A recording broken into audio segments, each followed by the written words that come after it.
Before I get started, I'd like to kindly ask that you hit the like button and please subscribe to the channel for more content just like this. All I'm offering is the truth, nothing more. Ladies and gentlemen, I don't know how many of you are aware of this, but the horror community is currently split. And apparently it's all because of the new Texas Chainsaw Massacre movie on Netflix. Now I don't have to get into my thoughts about that movie again because I already have a review out, and frankly it's just not worth my time. That's right, it stinks!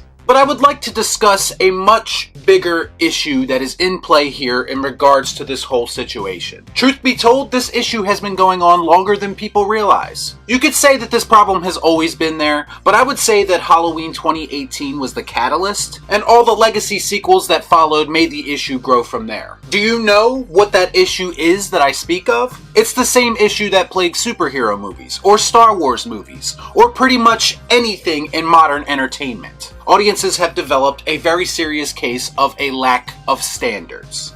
Move this man! Let me be very clear, because the truth is that you can like a bad movie. It happens all the time. I like bad movies. I frequently say that Maximum Overdrive is the greatest bad movie I've ever seen. Here's the part that people don't seem to realize. You can enjoy a bad movie and still admit that it's a bad movie. And trust me, it will not damage your ego in the slightest to admit that. Instead, people's standards have gotten so low that they now try to convince themselves and others that bad movies are in fact good.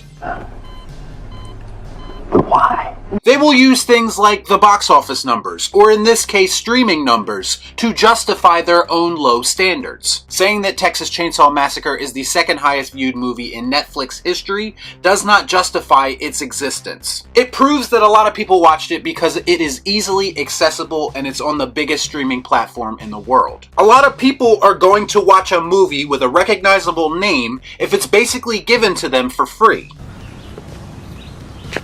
That makes sense. And need I remind you, this movie is on Netflix because it performed so badly with test audiences that they had no faith in a theatrical release. And remember, this is a horror film. Historically the easiest genre to make your money back on. Netflix is not dumb. They knew that people would watch this movie based on name alone because that is what happens every single day in modern entertainment.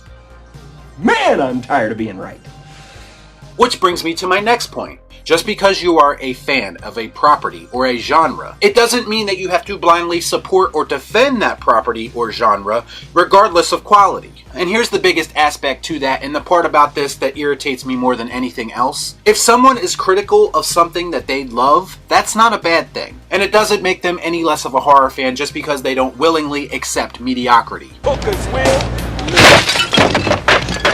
I would say that people like myself who are critical of things that they love and have higher standards are the people who will one day force Hollywood into creating better content. Just accepting whatever is given to you doesn't help anyone, and it actually does the horror genre a disservice. Now you could say that you love slashers and this movie gave you everything you could ever want in a slasher, and that's your opinion. But you can't say that and then in the same breath villainize people who are actually looking at the film objectively. Fuck me, right? There is a very strong distinction to be made, and there is a fine line between being a fan and being a critic. Not to say that they are mutually exclusive. Here's a good example. I consider myself to be a fan of Zack Snyder, but when I watched his most recent film, Army of the Dead, I was less than impressed. Now I could have shilled for that movie anyway to support the narrative, but I have a bigger obligation to the people who support and watch me to be honest. Some people don't feel that obligation and just want to tell people whatever they want to hear. I'm just not that type of person. I'm going to continue to be honest, even if that means pissing off possible subscribers who can't handle the truth. You can't handle the truth! I will also not sit here and allow people with low standards to criticize people with high standards. When the original Texas Chainsaw Massacre or Halloween were produced, they were not just made to be just another slasher. Tobe Hooper and John Carpenter sought to give audiences an experience that they've never had before. And those movies are now immortalized because of that effort. Are they the greatest movies ever made from a pure filmmaking perspective? No, absolutely not. But they are both examples of doing more with less and still managing to make your film stand out amongst the pack. See anything you like?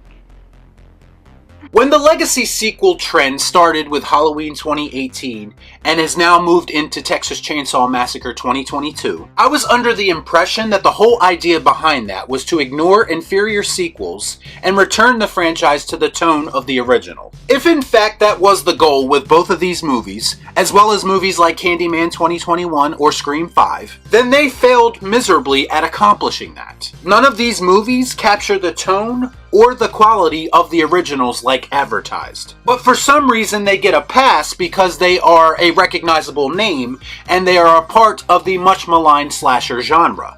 Surely you can't be serious. I am serious.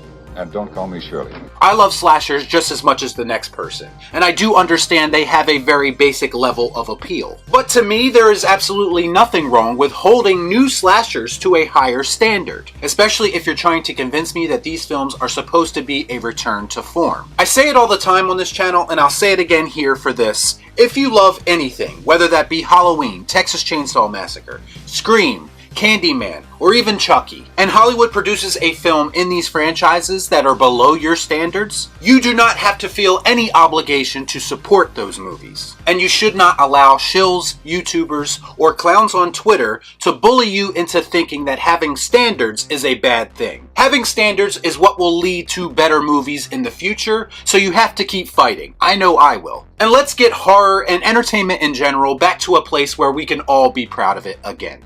You lose! Good day, sir! So let me know what you thought about all this in the comments down below. As always, please like, comment, share, subscribe to the channel. Hit that bell for notifications, and I'll see you next time right here on Real Shift. Thanks for watching. Peace out.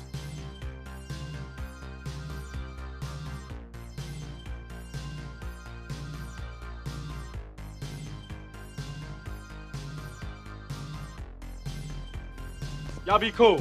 Shut up.